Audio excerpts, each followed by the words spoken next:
Brothers and sisters, good evening and a very, very warm welcome to My Teacher on NTV. As always, it's a pleasure to have you joining us on board. In the last episode, we were discussing the topic, the biggest mistakes that we parents make. We had two smart youngsters in the studio with us, Grishma and Raj.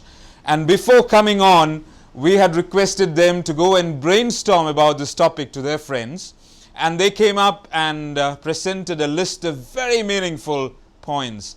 At the same time, we had done our bit of research through a PAL sourcing exercise, and we had come up with our list of mistakes as well, and we had presented the whole range of mistakes that we parents make. Now, after the episode, based on the feedback that we received from you, and thank you for that, we now present a shorter, more comprehensive list, and we call it the 5 biggest mistakes that we parents make. Today we'll be discussing them each in detail, and we'll also look at strategies on how to avoid making these mistakes, which have a really bad impact on the future of our children and our performance as parents as well. Later during the show, I'll be joined on air by 2 experts. One is Mrs. Usha Balachandran, who is the headmistress of our own English High School, Sharjah, and Mrs. Sudha Srivalsan, who is a senior counselor at the Our Own English High School, Dubai. We'll be calling them from the studio and asking them for their valuable insights on the topic. Now it's time to take a look at the 5 biggest mistakes that we parents make. It's going to be an extremely energetic and extremely informative episode, so don't touch that remote. Stay with us till the end of this show. Let me request the studio to play a video clip, a short video clip which summarizes these 5 mistakes. Take a look.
The first one says that inadvertently, unknowingly, without us knowing about it, unconsciously, we put our children down. We demotivate our children.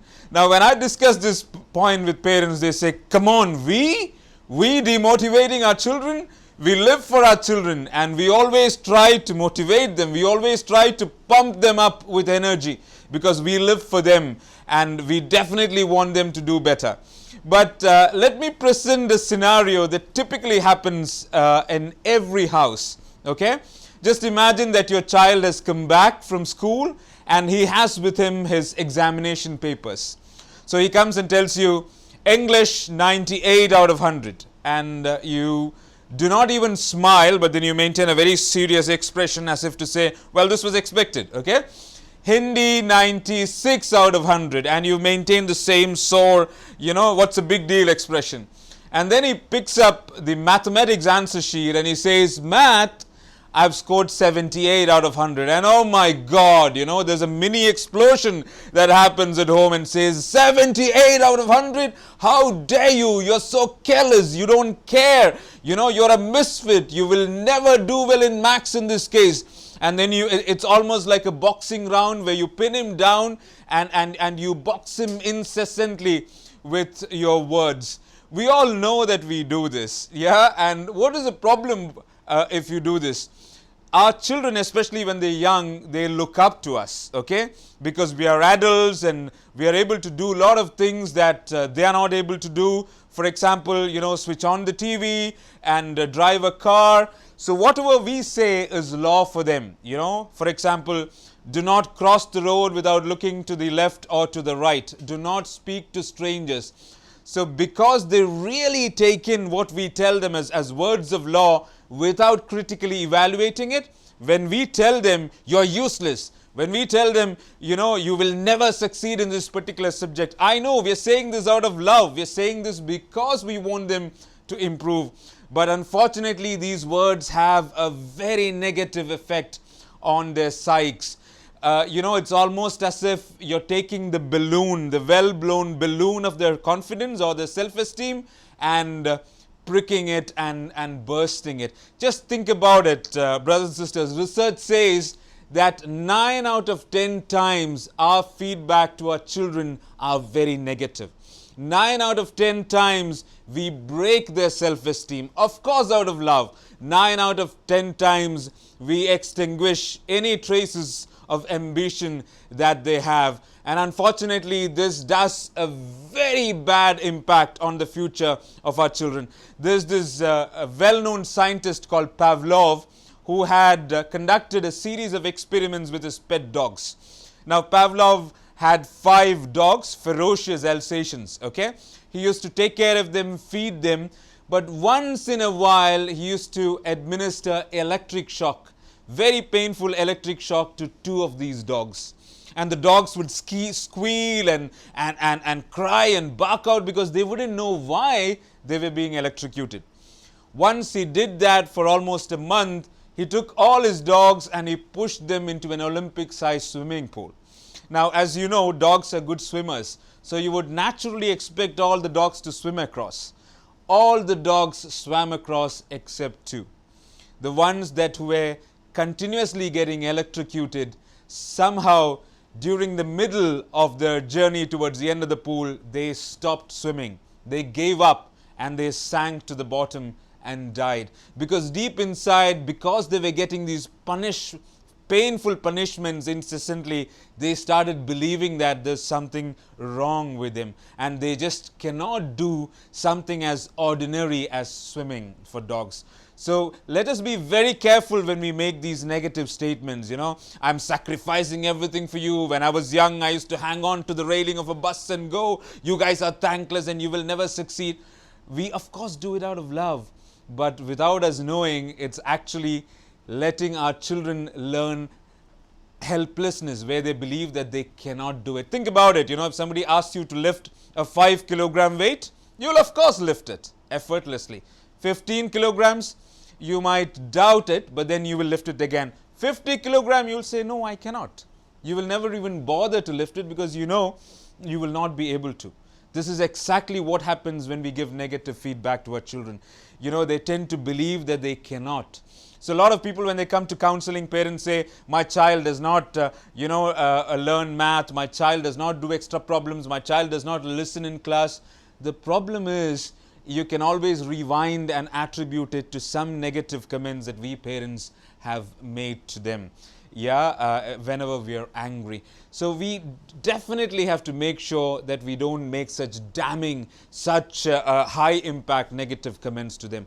There is another aspect to this whole explanation. It's called the Pygmalion effect. Okay. Now, before I explain the Pygmalion effect, I would like to request the studio to play a short video on this topic.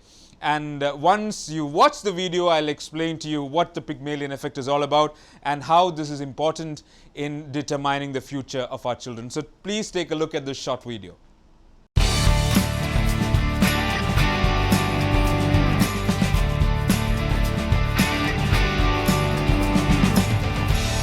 Chris Klinger, and this is Minute Inspirations. Today's topic, the Pygmalion effect. What? Who's Pygmal?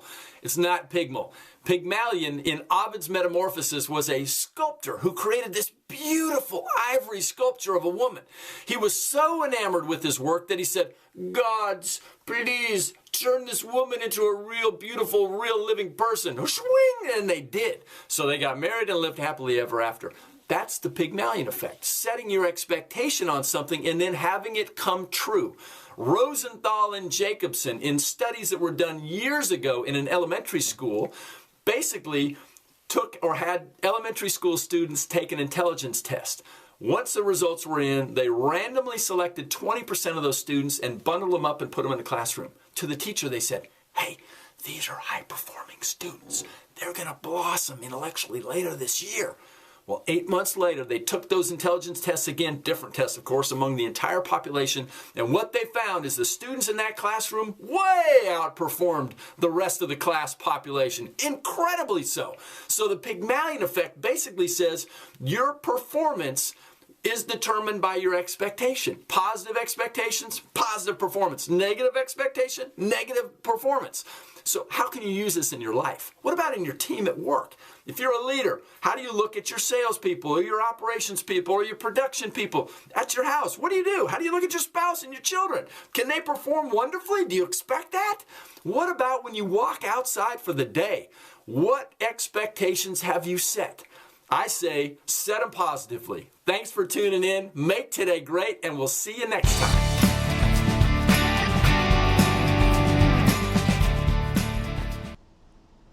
I hope you enjoyed watching this particular video on the Pygmalion effect. This particular research that happened, there have been a lot of studies even after that that validated the point that they made. This was awesome. Just because a group of teachers were told that the class that they're going to teach is awesome, in terms of their intelligence, in terms of their potential, the teachers treated them differently. Because the teachers believed that the kids were ultra intelligent, they respected them. And when the kids made mistakes, they said, "Come on, you should not make mistakes. You're intelligent students." They listened to the students more intensely. They gave them more challenging problems. So just think about it. This is the magic of expectation. If we expect our children to perform really well, then naturally that expectation leads to a big difference in the way we communicate to them, big difference in the way we behave towards them, and that will in turn leads to higher performance from the students. So dear parents, let's look at the mistake number one. Of course we might have to reprimand. Of course we might have to stop our children from doing wrong things. But what is the right way of doing it? Let's not put them down. In case your child does not listen well in class, you can tell them, you are capable of listening well in class, okay? You are capable of concentrating, but you are not taking enough effort to do that. Or, for example, your child does not do well in math, you can tell them, I know you're capable of scoring well in math, but unfortunately, you're not taking enough effort. What we have to do is, we have to, of course, appreciate them, expect great things from them, communicate that to them, and then criticize specific behavior. Criticize the fact that they're not taking enough effort. So the kids will understand that, oh, it is not my personality, it's not my ability that they're criticizing. They're only criticizing a particular aspect of my behavior. So when we behave like this, when we communicate like this, we blow air into the balloon of their self-esteem and we don't prick and pop it. So let us always criticize lack of effort, and at the same time let's keep motivating them, saying that you can do it and you are able to do it. That was mistake number one. We now move on to the second biggest mistake that we as parents make. A lot of students told us that we do not encourage our children to pursue non-academic interests. We only support them when it comes to education. Learn, score high marks, do well in your examinations. But when our children start showing interest in extracurricular activities, in sport, in music, and in other things, we dissuade them and we don't support them. So joining us on air is Mrs. Usha Balachandran, who is the headmistress of our own English High School, Sharjah, the girls branch. Mrs. Usha Balachandran have umpteen years of experience as a teacher and as a parent. So we are actually privileged and honored to have her join us on air in the studio. So let's ask this question to Mrs. Usha Balachandran. Ma'am, good evening. Good evening, Mrs. Ibrahim. Thanks a lot for joining us on air, ma'am. It's always a pleasure to have you on board. Thank you for having me. Thank you. Ma'am, in the last episode, we had two youngsters over here and we had asked them about the mistakes that parents make. And one of the complaints that they had was, we parents do not really support children when they pursue non-academic interests. So the question that I have to you, someone with so many years of experience, is, can students achieve excellence in academics and non-academic areas simultaneously? Can they do well in both these areas together? And if you have any examples that can clarify this. That's a pretty loaded. Hello? Can I answer? Sure, ma'am. Sure. Please do. Okay. Now that's a pretty loaded question, because if I were to rephrase it, I would say it again. Can students achieve excellence in academic as well as non-academic areas at the same time? Exactly. So the key words are excellence and same time. Okay.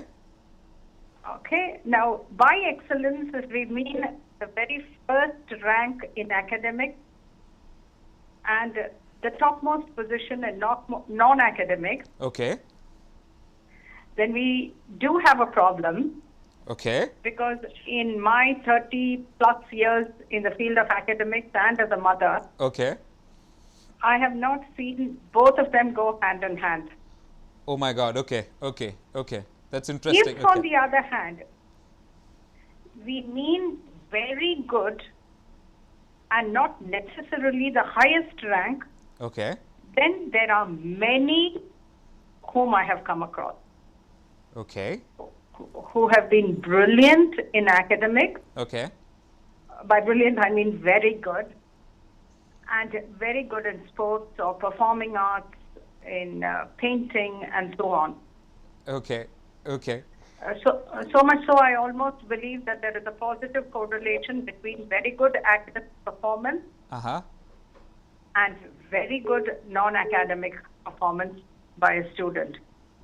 Wow, wow, ma'am. So what you're saying is, if you're looking at a case where you're the numero uno, doing extremely well, being a topper, it's rare to find somebody who is actually focusing on more than one thing at the same time to take such a position. But if you're looking at being good, or even being one of the top performers, then you've seen a lot of people who have successfully managed both together. That is your point, I presume. Yes, that is my point. Okay, okay. Now, ma'am, this is a more specific question. As a parent, if we focus on because time is limited, students come back from school and they've got very limited time, even during the weekends. Now, as a parent, if I focus more on developing their non-academic talents, let's say sending them to a sport academy, sending them to learn music, wouldn't I have to sacrifice on their academic success? Is it practically possible to manage both together? Oh, it is possible to manage both together. Oh, you feel so? Okay. Yes, I do. And I would actually request parents to develop all the talents that lie within their children. Okay. Because just think for a minute, Mr. Ibrahim, what a sad world it would be if we do not have dancers, musicians, painters, artists, and so on. True, very true, ma'am. Isn't it? And if parents are not going to be supportive of the talents of their children, how would we have an A.R. Rahman, for instance? True, very true. And I can't think of a better example that would be, illustrative of this particular conflict in parents. True. And therefore, parents have to realize that their children are gaining a lot from inside the classroom as well as outside the classroom. Okay. inside the classroom, it can be scholastic areas, academics. Okay. But outside the classroom, it is life skills that they are learning. True.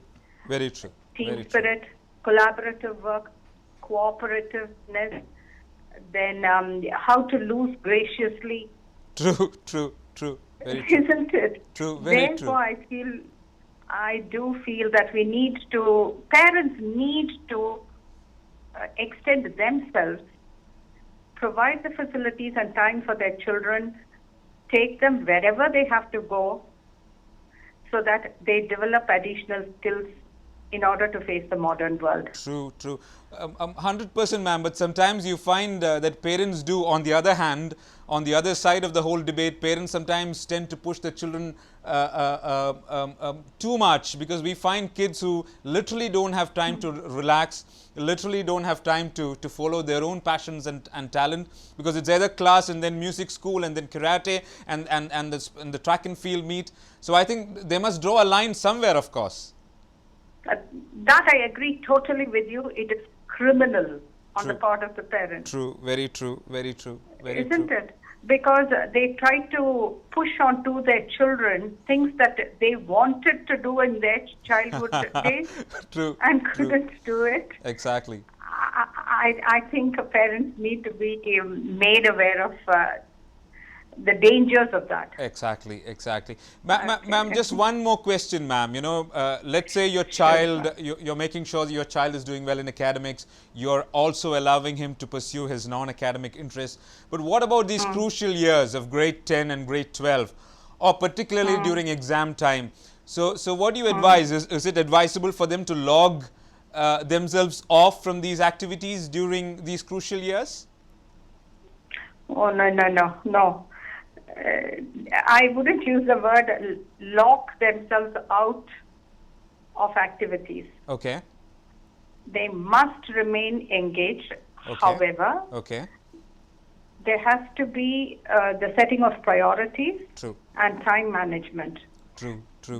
Grades 11 and 12 in our Indian curriculum or Indian system, our students experience a quantum leap as far as studies are concerned. Okay. It is not going to be possible for them to excel in non-academic activities. Okay. Our parents do give greater emphasis for studies. Okay. So also the students, I must say. Okay. Therefore, it is best to reduce on their extracurricular activities. However, each child is different. Okay. There are many students who can manage both quite well. Mm-hmm. Then the parents have to recognize that and provide them that facility. Okay. However, as a teacher, I would suggest that they emphasize more on academics during grade 12 and definitely during grade 11 also. True. I think after grade 10, they can easily manage every world. Exactly. Ma'am, thank you. I don't think anyone else could have put it so well. You answered in a very balanced manner. I'm sure the students who are listening would be overjoyed, and I'm sure we would have given parents the right guidance and direction to make sure that they balance both and take their young wards towards success. Thank you, ma'am. Thanks a lot for joining us. As always, it's been a pleasure. Thank you, Mr. Ibrahim. Take care, ma'am. Take care. Thank you. God bless. Brothers and sisters, there's another point that I want to particularly touch upon. Research has found that when you push your child in areas other than academics, for example, sports, and when he has to get up early, when he has to practice something that he really enjoys doing, that builds up his willpower. The willpower is like a muscle, and the more you apply stress on it, the more developed it becomes. So if your child enjoys doing something, let's say take music lessons, and the more he does it, his willpower increases. He's able to resist impulses, he's able to stay focused. That will definitely help him in his academic space as well. So I'm sure you would have benefited a lot from ma'am's comments. So let's make sure we don't make the mistake, the second biggest mistake people pointed out, where we don't encourage our kids to to follow non-academic pursuits. We will have to take a break very soon, but before we take a break, I would like you to take a look at mistake number 3, which is we compare our children with their siblings and with others. Okay. Now, before I elaborate on this point, I would like to request the studio to play a small video which talks about comparison. Is it good to make comparison between our children, or should we do it in a more careful manner? So take a look at the short video and we'll come back and provide an explanation for that.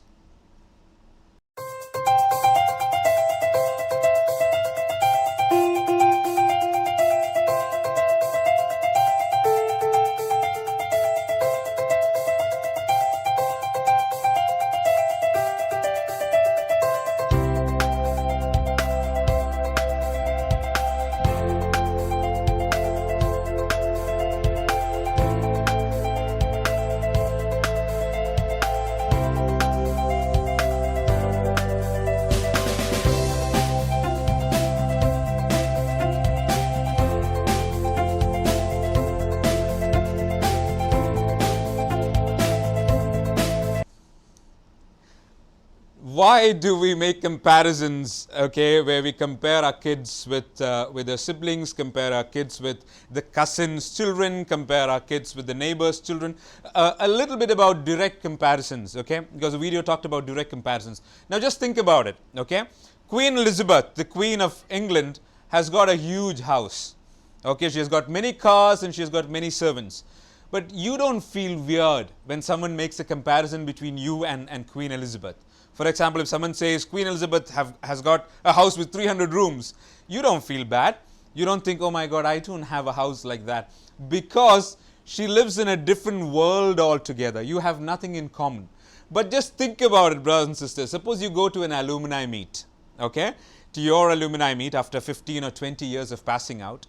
And most of your friends are having similar backgrounds as yours, yeah, and many of them are having similar standards of living. But one guy comes in, he comes in a chopper, okay, or he comes in a Ferrari car, and he talks about his multi-million-dollar business and the exploits that he has done, you know, and when you come back, your wife looks at you and tells you, now you're both from the same school, right? And oh my God, how come he succeeded so much and how come you didn't? Now, wouldn't that hit you? It would. That's the reason we said direct comparison is very painful, especially because you're comparing people from similar backgrounds. So when you compare your child with your sibling or someone of his own age, that really hurts. So we should be doing it in a better way, yeah? Because comparison is something that we cannot avoid. You buy apples from Carrefour, you compare. You buy mobile phones, you compare. You want to buy a car, you compare. You want to take up a new job, you compare. But compare effectively. In the corporate world, we call it sharing best practices. If I see another organization doing something well, what I'll do is I'll go, I'll appreciate them, and I'll learn as to what it is that they're doing so well to get the results that they're getting. And I'll study that in detail, I'll ask a lot of questions, and I'll come and I'll implement that practice within my organization. It's called sharing best practices. And I'll of course share the good things that I do with them as well. So that does not mean at every moment I'll say, you know, you're not doing well as Emaar, you're not doing well as Al Futtaim, or you're not doing well as Emirates. Instead, I'll take the good practices that they have and then I'll talk about implementing those practices within my domain. There's a huge difference there. So next time you find your child, one child does his homework on time, the other one does not do it, please don't say, do homework like your brother. Why don't you do homework like your brother? That's painful. You can say it's very good to do homework at the right time. One child is very organized, comes and keeps his books and bags properly. The other one, throws it all around.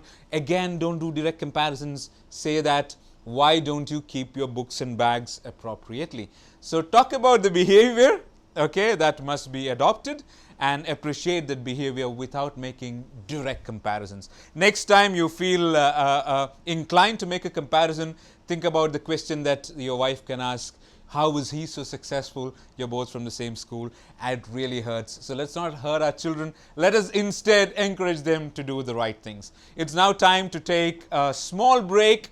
Now, after this break, we talk about the next two mistakes. The first one is about having conflicts, and the second one is about breeding intolerance in our children. So don't go away. We have a very interesting conversation coming up. But before that, a very short break.